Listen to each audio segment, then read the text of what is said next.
عشق محبت، عشق محبت، عشق محبت، عشق محبت۔ حضرت لیاقت ملت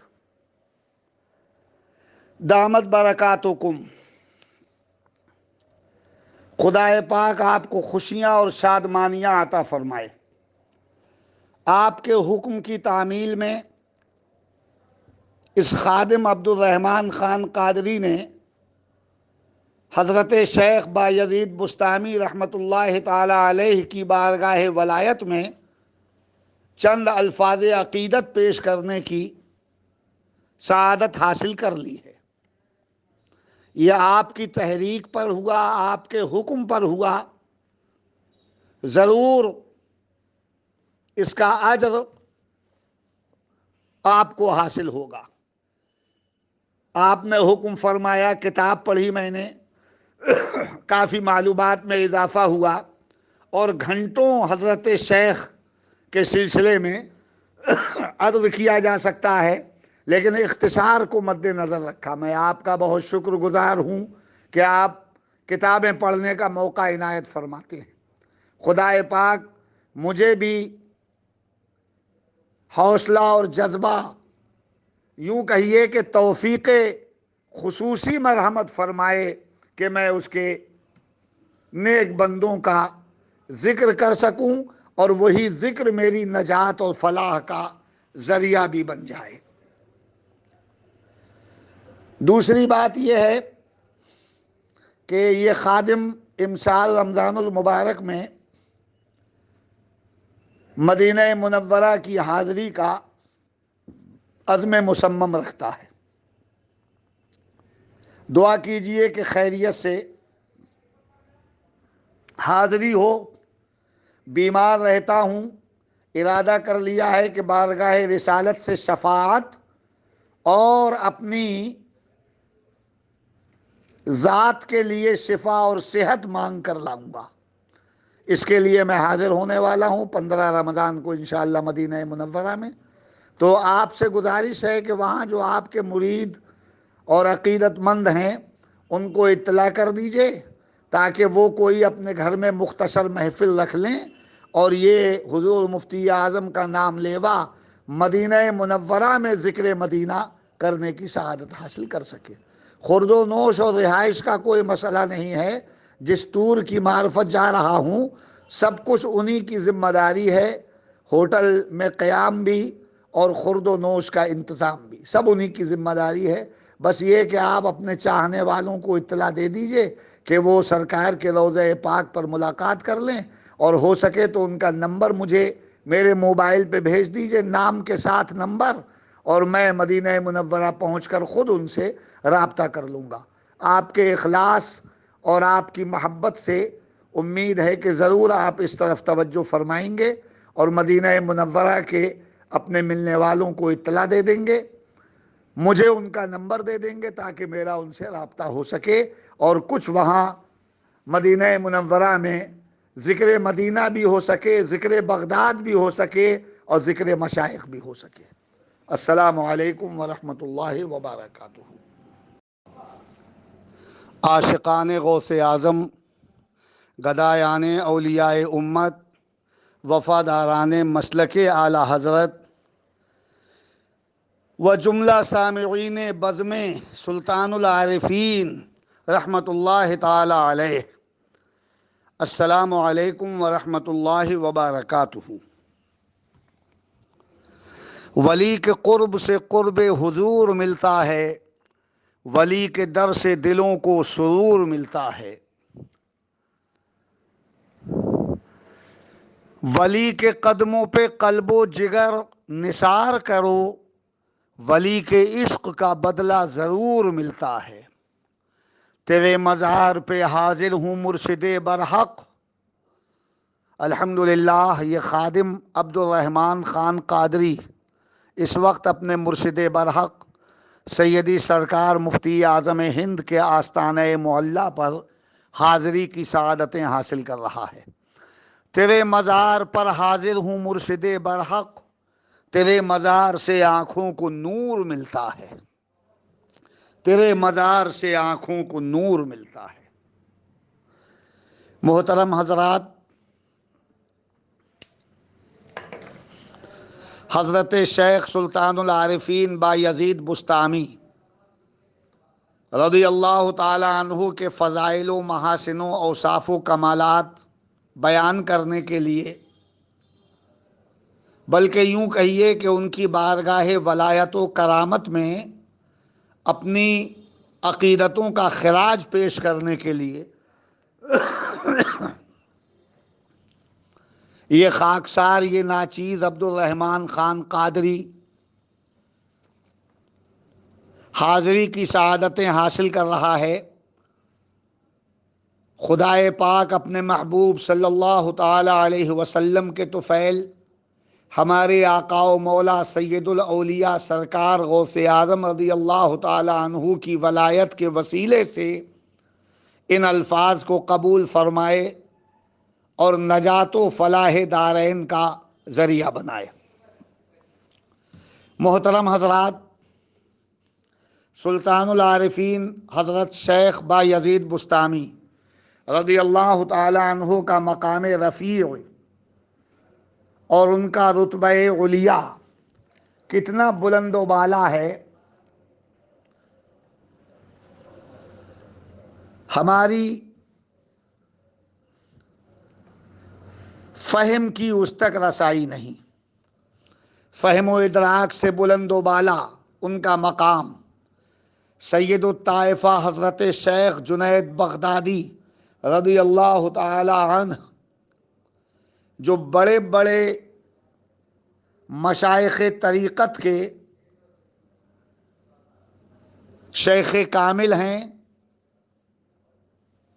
پیر کامل ہیں، رہبر کامل ہیں،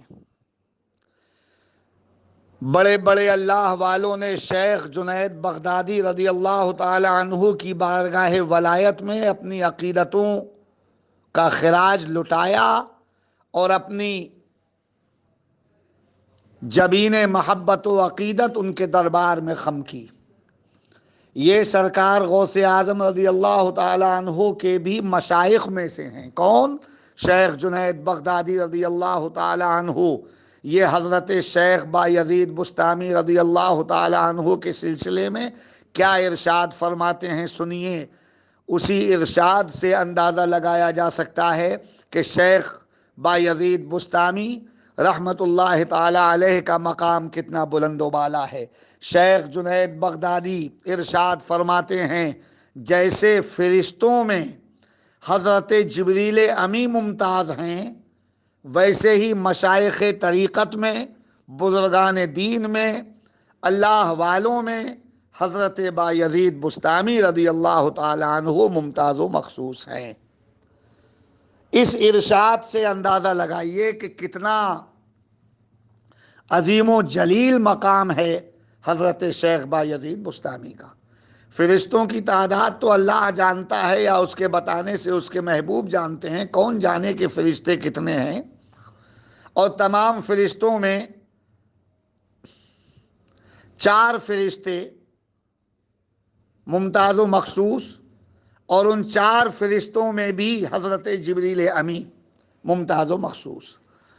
تعداد کتنی ہے یہ تو ہمیں نہیں معلوم، لیکن فرشتوں کی تعداد کا اندازہ ہم اس بات سے بخوبی لگا سکتے ہیں کہ ہمارے آقا و مولا نبی کریم، رسول برحق، محبوب خدا، شفیع المذنبین، انیس الغریبین، راحت المشتاقین، مراد العاشقین، سید المرسلین، جناب محمد الرسول اللہ صلی اللہ تعالی علیہ وسلم کی بارگاہ رسالت و نبوت میں صبح کے وقت 70,000 فرشتے آتے ہیں اور باادب ان کی بارگاہ میں حاضر رہ کر صلاۃ و سلام پیش کرتے ہیں، اور جب شام ہوتی ہے تو یہ 70,000 چلے جاتے ہیں، دوسرے 70,000 آتے ہیں، وہ باادب میرے نبی کی بارگاہ میں ہدیہ صلاۃ و سلام پیش کرتے ہیں۔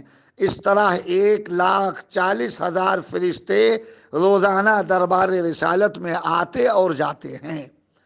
قیامت تک یہ سلسلہ جاری و ساری رہے گا۔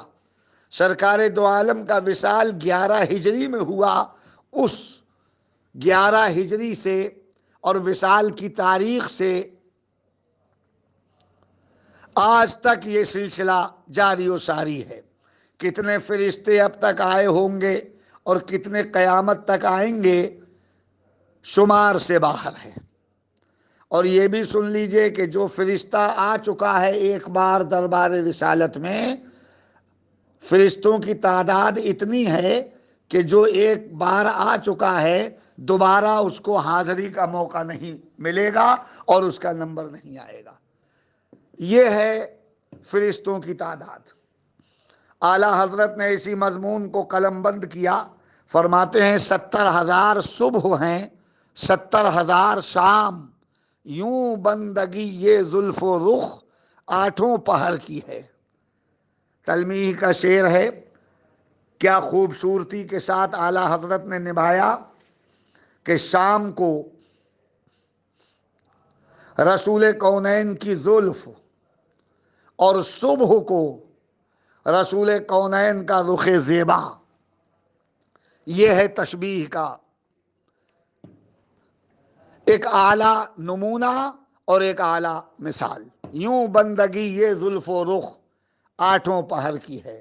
تو عرض یہ کر رہا ہوں کہ جیسے جبریل تمام فرشتوں میں ممتاز، ویسے ہی حضرت بایزید بسطامی تمام مشائخ میں ممتاز۔ یہ ارشاد ہے حضرت شیخ جنید بغدادی کا رضی اللہ تعالی عنہ۔ اس سے ہم اندازہ لگا سکتے ہیں کہ صاحب تذکرہ حضرت سلطان العارفین بایزید بسطامی کا مقام کتنا بلند و بالا ہے، ہم اس سے اندازہ لگا سکتے ہیں۔ کہنے کے لیے تو بہت کچھ ہے، مگر اختصار کو مد نظر رکھوں گا۔ شریعت پر کیسا عمل تھا اور کیسے پابند شریعت تھے، پابند اسلام تھے حضرت بایزید بسطامی۔ ان کے زمانے میں ایک صاحب کرامات کے حوالے سے بہت مشہور ہوئے۔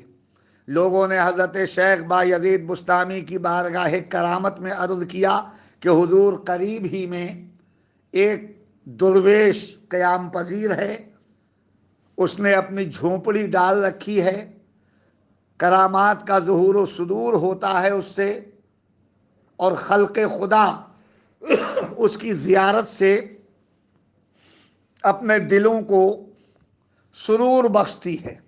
حضرت شیخ بایزید بسطامی رحمت اللہ تعالی علیہ نے جب سنا کہ ایک درویش یہاں قیام پذیر ہے تو ان کے دل میں بھی اشتیاق پیدا ہوا کہ ملاقات کی جائے، اس لیے کہ اللہ والوں کے سینے رسول کونین کی محبتوں سے، رسول کونین کے عشق سے، رسول کونین کی الفت سے آراستہ پیراستہ ہوتے ہیں۔ شیخ بایزید بسطامی کے دل میں یہ شوق پیدا ہوا کہ اس سے ملاقات کی جائے۔ اللہ والے دیگر اللہ والوں سے ملاقات کرنا اپنی خوش نصیبی سمجھتے ہیں۔ چل دیے اس درویش سے ملاقات کے لیے۔ جب اس درویش کی جھونپڑی کے قریب پہنچے تو آپ نے دیکھا کہ وہ درویش اپنی جھونپڑی سے نکلا، نکل کر اس نے کعبہ معظمہ کی طرف تھوکا اور تھوک کر پھر دوبارہ اپنی جھونپڑی میں داخل ہو گیا۔ حضرت شیخ بایزید بسطامی نے جب یہ دیکھا، دیکھ کر واپس ہو گئے، ملاقات نہیں کی، اور زبان حق ترجمان سے ارشاد فرمایا کہ یہ شخص طریقت سے اگر ذرہ برابر بھی واقف ہوتا تو شریعت کی خلاف ورزی نہیں کرتا۔ کعبہ معظمہ کی طرف اس کا تھوکنا اس بات کی دلیل ہے کہ یہ طریقت کے رموز و نکات سے واقف نہیں، یہ درویش نہیں، یہ صاحب تصوف و طریقت نہیں۔ صاحب طریقت تو وہی ہے جو شریعت کی راہ پر گامزن ہو۔ یہ حضرت شیخ بایزید بسطامی نے فرمایا۔ اس سے اندازہ لگا سکتے ہیں کہ وہ شریعت کے کتنے بڑے عامل تھے اور کتنے بڑے پابند تھے۔ ہاں واقعی طریقت شریعت سے جدا نہیں. کچھ جاہلوں نے اور ریاکار صوفیوں نے اور مکار درویشوں نے یہ کہنا شروع کر دیا ہے کہ طریقت الگ ہے شریعت الگ ہے. یہ غلط ہے یہ بات. حضرت سیدی شیخ ابو الحسین احمد نوری رضی اللہ تعالی عنہ میرے مرشد برحق سرکار مفتی اعظم ہند کے مرشد پاک اپنی کتاب سراج العوارف فی الوصایا والمعارف میں فرماتے ہیں کہ طریقت پھل ہے اور شریعت شاخیں.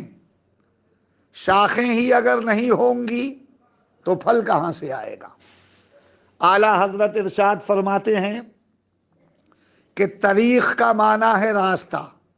طریق اور طریقت ایک ہی بات ہے. اس کا معنی ہے راستہ. تو شریعت کے راستے کا نام طریقت ہے. جو شریعت کے راستے پر چلتا ہے وہی صاحب طریقت ہے. یہ اعلیٰ حضرت کا ارشاد. پیلی بھیت شریف کے ایک مشہور بزرگ ہیں حضرت شیخ شاہ جی محمد شیر میاں. حضور شاہ جی محمد شیر میاں رحمت اللہ تعالی علیہ وہ فرماتے تھے کہ طریقت مانگ ہے اور شریعت بال ہیں. سر پہ اگر بال ہی نہیں ہوں گے تو مانگ کہاں سے آئے گی؟ ان تمام اقوال کو سنیے اور یقین کر لیجئے کہ شریعت اور طریقت الگ الگ چیزیں نہیں بلکہ شریعت پر عمل کرنے کا نام، رسول کونین کی سنتوں کی پیروی کا نام، پیغمبر اسلام صلی اللہ علیہ وسلم کے بتائے ہوئے راستے پر چلنے کا نام طریقت ہے اور اس کے سوا کچھ نہیں. یہی وجہ تھی کہ حضرت شیخ بایزید بستامی رضی اللہ تعالی عنہ نے اس کعبہ معظمہ کی طرف تھوکنے والے درویش کی زیارت نہیں کی، نہ اس سے ملاقات کی، اور ارشاد فرمایا کہ جو شریعت پر نہ چلے وہ صاحب طریقت نہیں ہو سکتا ہے. بہت بڑے بزرگ ہیں حضرت شیخ بایزید بستامی.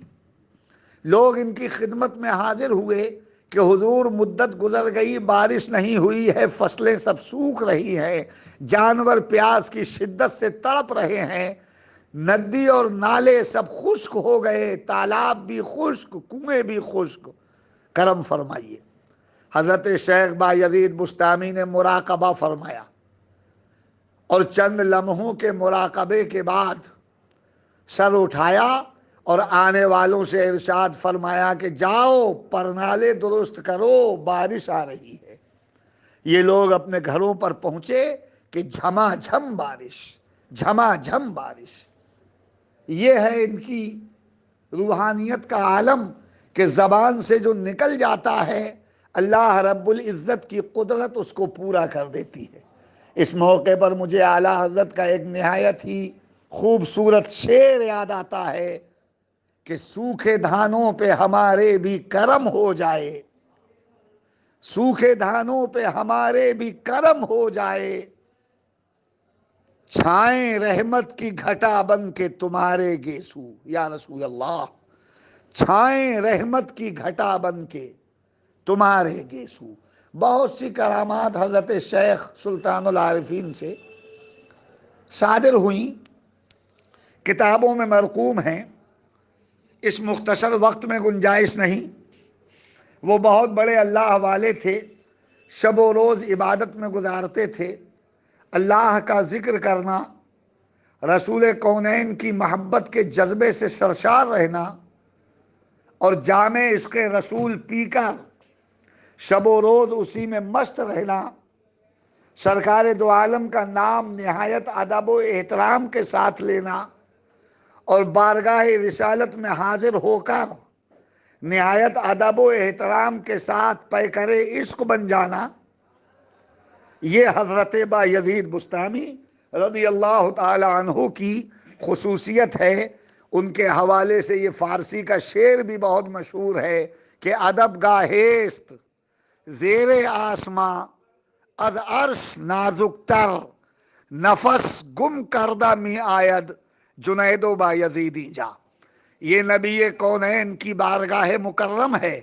یہاں حضرت شیخ جنید جیسا جلیل القدر اور حضرت شیخ بایزید بستامی جیسا رفیع المرتبت جاتا ہے تو وہ اپنی سانسوں پر بھی کنٹرول رکھتا ہے کہ بارگاہ رسالت میں کہیں تیزی کے ساتھ سانس نہ نکل جائے. یہ ہے عشق کا عالم حضرت بایزید بستامی رضی اللہ تعالیٰ عنہ کا.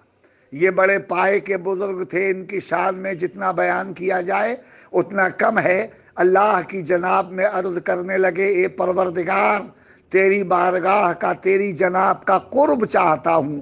تو غیب سے آواز آئی کہ پہلے اپنے آپ کو طلاق دے دو، بعد میں میرا قرب آپ کو نصیب ہوگا.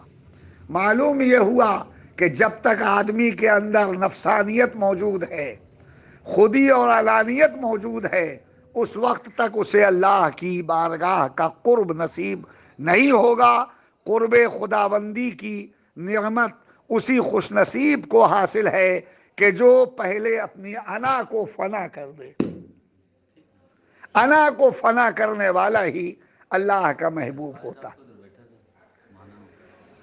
کیا شاندار بات کہی انہوں نے. فرماتے ہیں کہ میں کعبہ معظمہ کا طواف کرتا تھا اور جب مجھے اللہ کی بارگاہ کی رسائی حاصل ہو گئی تو کعبہ معظمہ میرا طواف کرنے لگا. پہلے میں طواف کرتا تھا، بعد میں کعبہ معظمہ میرا طواف کرنے لگا. شیخ بایزید بستامی. تو یہ تو شیخ بایزید بستامی ہیں کہ جن کا طواف کعبہ معظمہ کرتا ہے، لیکن ہمارے آقا و مولا سید الاولیاء سند الاولیاء ولی الاولیاء تاج الاولیاء حضور غوث اعظم کی شان یہ ہے کہ کعبہ معظمہ ان کا طواف نہیں کرتا ہے، بلکہ جس مکان اقدس میں غوث اعظم رہتے ہیں اس مکان کے دروازے کا طواف کرتا ہے کعبہ معظمہ. بریلی شریف سے اعلیٰ حضرت نے اسی کو تو کہا کہ سارے اقطاب جہاں کرتے ہیں کعبے کا طواف اور کعبہ کرتا ہے طواف درے والا تیرا. تیرے دربار کا طواف کرتا ہے کعبہ معظمہ. تو اللہ والا جب اللہ کے جلووں میں مستغرق ہو جائے اور قرب الہی کی منزل اسے نصیب ہو جائے اور وہ اپنی انا کو فنا کر کے اللہ کا محبوب بن جائے تو پھر اس کی شان یہ ہے کہ کعبہ بھی اس کا طواف کرنے لگتا ہے. اسی کو شیخ بایزید بستامی نے کہا کہ پہلے میں کعبے کا طواف کرتا تھا اور اب کعبہ میرا طواف کرتا ہے. کہنے کے لیے بہت کچھ ہے، زیادہ لمبی چوڑی گفتگو میں نہیں کروں گا، اختصار مد نظر ہے. بہت سے ملفوظات بھی ان کے کتابوں میں مرقوم ہیں، درجنوں ارشادات بھی ان کے اوراق کی زینت ہیں. لیکن میں ایک جملے پر ان کے ایک جملے پر اپنی بات ختم کرتا ہوں. ارشاد فرماتے ہیں کہ نیکی سے بہتر نیک لوگوں کی صحبت ہے، اور فرماتے ہیں کہ برے کام کرنے سے بدتر برے لوگوں کی صحبت ہے. نیکی سے بہتر نیکوں کی صحبت اور برائی سے بدتر بروں کی صحبت. اس جملے کو خراج عقیدت پیش کیجئے اور غور کیجئے کہ کیا کہا حضرت شیخ بایزید بستامی نے. جتنا ہم سوچیں گے اتنے ہی دریچے کھلتے چلے جائیں گے، حقائق آشکارا ہوں گے، سچائیاں ہم پر منکشف ہوتی چلی جائیں گی. کیا کہا شیخ بایزید بستامی نے؟ قرآن عظیم نے بھی تو یہی فرمایا، وَكُونُوا مَعَ الصَّادِقِينَ، سچوں کی صحبت اختیار کرو. اور یہ شیخ بایزید بستامی کا جملہ قرآن کی آیت مقدسہ کی تفسیر ہے. میرے اور آپ کے نبی جن کی شان یہ کہ وہ تمام نبیوں کے نبی ہیں اور جن کا مقام یہ کہ سب سے اعلیٰ و اولا ہمارا نبی، سب سے بالا و والا ہمارا نبی، سارے اونچوں سے اونچا سمجھیے جسے ہے اس اونچے سے اونچا ہمارا نبی، سارے اچھوں سے اچھا سمجھیے جسے ہے اس اچھے سے اچھا ہمارا نبی. وہ نبی جو تمام نبیوں کے نبی ہیں، تمام رسولوں کے رسول ہیں، تمام پیغمبروں کے پیغمبر ہیں، تمام ہادیوں کے ہادی ہادی ہیں، ساری کائنات کے پیشوا ہیں اور جملہ مخلوقات کی اصل ہیں، وہ نبی ارشاد فرماتے ہیں المرء مع من احبا، دنیا میں تم جس سے زیادہ محبت رکھو گے حشر بھی تمہارا اسی کے ساتھ ہوگا۔ یہ ہمارے نبی کا ارشاد ہے، اور اس ارشاد کی روشنی میں حضرت بایزید بستامی کا یہ ارشاد کہ نیکی سے بہتر نیکوں کی صحبت ہے۔ غور کیجئے، سرکار نے فرما دیا کہ جس سے دوستی ہے حشر بھی اسی کے ساتھ۔ بہت اطمینان بخش، خوش کن اور مسرت خیز ارشاد ہے یہ ہمارے نبی کا کہ جس سے دوستی ہے اسی کے ساتھ حشر ہوگا۔ الحمدللہ ہم تو غوث اعظم سے محبت کرتے ہیں، غوث اعظم کے غلاموں سے محبت کرتے ہیں، اولیاء کرام سے محبت ہے، اولیاء کرام کے ماننے والوں سے محبت ہے، سرکار مفتی اعظم سے محبت ہے، حضور مفتی اعظم کے خلفاء مریدین اور ان کے عقیدت مندوں سے محبت ہے، ان کے چاہنے ماننے والوں سے محبت ہے۔ حدیث پاک پڑھنے کے بعد ہمیں بہت اطمینان ہوا اور ہم سمجھ گئے کہ جب ہمیں غوث اعظم کے چاہنے والوں سے آج دنیا میں محبت ہے تو کل قیامت میں انشاءاللہ ہمارا حشر بھی غوث اعظم کے وفاداروں کے ساتھ ہوگا، غوث اعظم کے غلاموں کے ساتھ ہوگا، مفتی اعظم کے عقیدت مندوں کے ساتھ ہوگا۔ بہت مسرت خیز ہے یہ جملہ اور یہ ارشاد نبوی، اور اسی ارشاد کی روشنی میں حضرت شیخ بایزید بستامی کا یہ جملہ دیکھیے، فرماتے ہیں نیکی سے بہتر نیکوں کی صحبت، برائی سے بدتر بروں کی صحبت۔ خدا پاک ہمیں نیک راستے پر چلائے، نیکیوں کی توفیق بخشے، غوث اعظم رضی اللہ تعالی عنہ کی سچی محبت عطا فرمائے، سرکار مفتی اعظم کے بتائے ہوئے راستے پر چلائے، اور ہم سے ہر وہ کام لے جس میں اس کی رضا کا راز پوشیدہ ہو۔ خدا پاک ہم تمام اہل سنت کو شاد و آباد رکھے۔ آپ تمام سامعین سے گزارش ہے کہ اس خاکسار کے ان دعائیہ الفاظ پر آمین کہیے، اور خلیفہ مفتی اعظم حضرت لیاقت ملت دامت برکاتہم العالیہ کے لیے بھی دعائے خیر کیجئے، دعائے شفا کیجئے۔ خدا پاک ان کو صحت و سلامتی کے ساتھ عمر دراز عطا فرمائے کہ اللہ والوں کی ایسی نورانی محفلیں وہ سجاتے ہیں اور اپنی غلامی و وفاداری کا ثبوت پیش کرتے ہیں۔ سرکار مفتی اعظم کے خلیفہ محترم ہیں، مفتی اعظم کے چاہنے ماننے والے ہیں، غوث اعظم کے شیدائی ہیں، ان کی محبت کے طفیل اللہ رب العزت ہمارا بھی بیڑا پار فرمائے اور انہیں بھی دونوں جہان کی خوشیاں عطا فرمائے، آمین یا رب العالمین۔ وآخر دعوانا ان الحمد للہ رب العالمین۔ السلام علیکم ورحمۃ اللہ وبرکاتہ۔